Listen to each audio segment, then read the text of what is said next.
Welcome to Unit 6, Lecture 2. In this lecture, we're going to talk about the actual process of cell division. Now, I will tell you that I'm going to go through the phases relatively quickly, just because this is an intro/reference for you. We're going to look at more of the phases in depth in class, so you can come back to this lecture, rewind, rewatch, pause, whatever. But this, this is to help you kind of preview them as opposed to really understanding them, okay? Learning objectives. Explain the role of chromosomes during cell division. Describe the main events of the cell cycle. Describe what happens during the phases of mitosis. And investigate how daughters split apart after mitosis.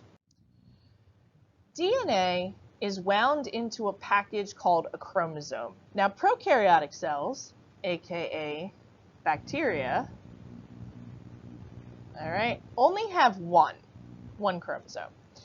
What a chromosome is during its day or life when cells are just living, okay, the DNA is out in a strand like this thread. The DNA is being used, we're taking the information from it to build proteins, okay, to do all sorts of stuff. But when it's time to get ready for division, excuse me, we don't want all of this out in a strand because otherwise it's going to get all knotted. Think about if you have wired headphones, okay, what happens if you just throw them in your bag or your pocket without taking time to wrap them up? They get all tangled, right? Okay, so what happens is, the cell, whether we're talking about a prokaryotic cell or a eukaryotic cell, the prokaryotic cell wraps it up into this neat little package called a chromosome. Okay? And so that's what a chromosome is. A chromosome is basically just a packet of DNA all kind of condensed, so it's easier to manipulate when it's time to divide. In eukaryotic cells, there are multiple chromosomes. So for instance, humans have 46, okay? All right, and then we do all sorts of different things with them. We duplicate them, so on and so forth. So here you can just kind of see the progression of the DNA double helix. All right, so once again, back to my example, the thread unwound, okay? All right, okay, so it winds around these proteins. They're basically just ways to keep it organized, right, into coils, into ultimately the chromosome, okay, the chromosome, all right, and then we copy it. And so when we copy it, we have sister chromatids. So that's chromosome and its identical copy, okay? So that's what a sister chromatids are. And they're held together by the centromere, which is basically just a biological rubber band. It's just holding them together because we want to hold those copies together until we're ready to separate them. That's like when I have a stack of papers that I've copied, okay? I want to keep all of them together until I hand them out, or else I might lose them. Okay, so that's all a sister chromatid is. So prokaryotic cells, it's basically really simple. It copies the DNA, right? And then it pinches off and it becomes two new cells. Pretty simple. This is called binary fission. Fission means to break apart. So it's just super simple, not a lot of steps to it. We copy the DNA, we separate the cell, okay? Obviously, because they're pretty small, there's not a lot to them. So it can happen, and this can happen really fast for prokaryotes. There are some bacteria that can double in 4 hours, right? That's why sometimes, like, especially like if you like bacterial infections, they can come on like that. All right, you can be fine one day and you can be a mess the next because they've doubled and duplicated themselves so many times and infected your body. Eukaryotic cells are way more complex and they go through a whole big cycle. All right.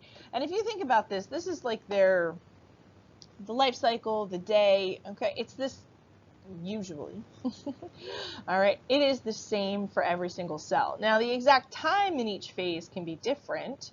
All right. But they're more complicated. So they have this whole thing. Okay. So we start with the first thing, which is called interphase. And interphase has 3 pieces to it. G1. So that's part number 1.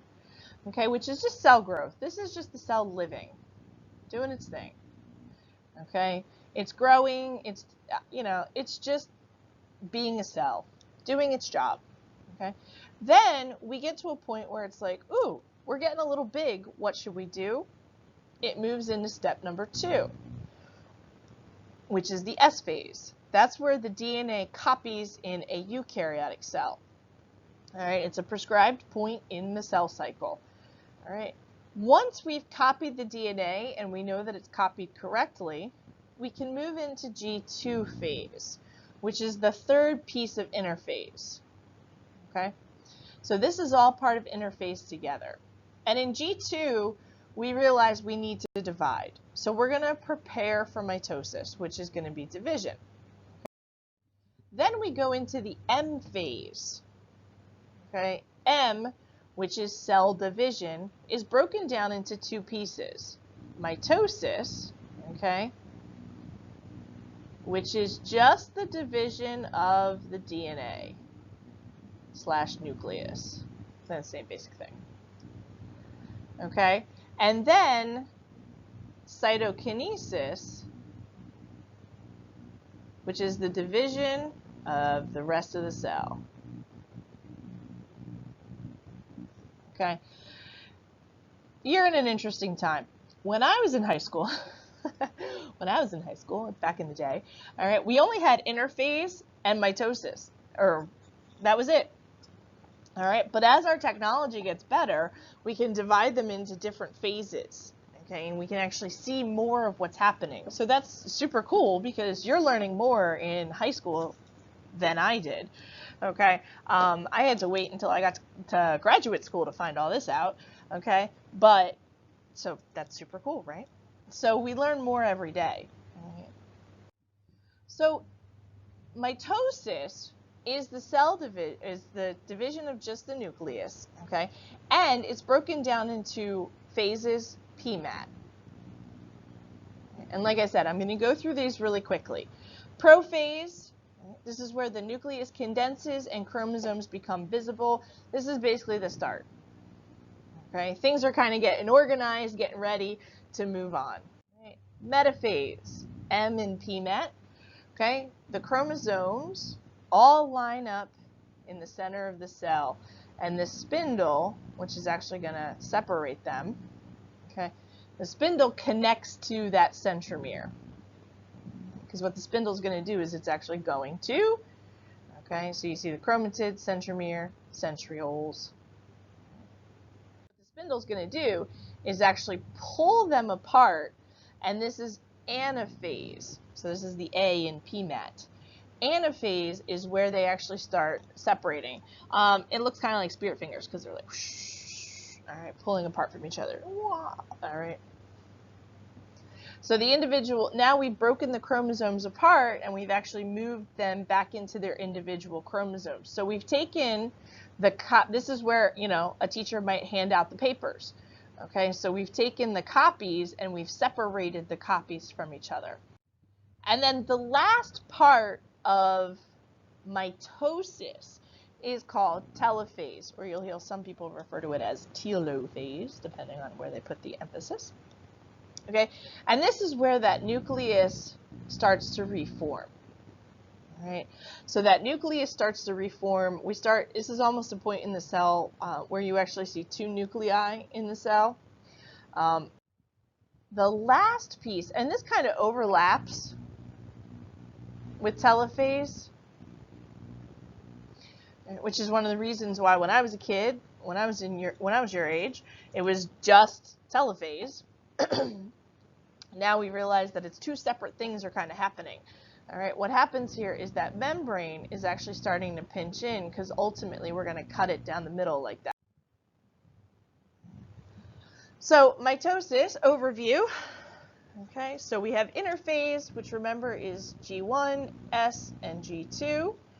Okay, followed by prophase, metaphase, anaphase, telophase, and then cytokinesis.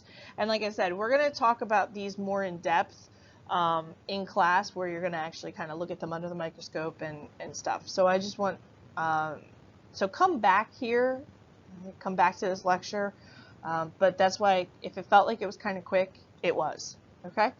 All right, I'll see you in class. Have a great day.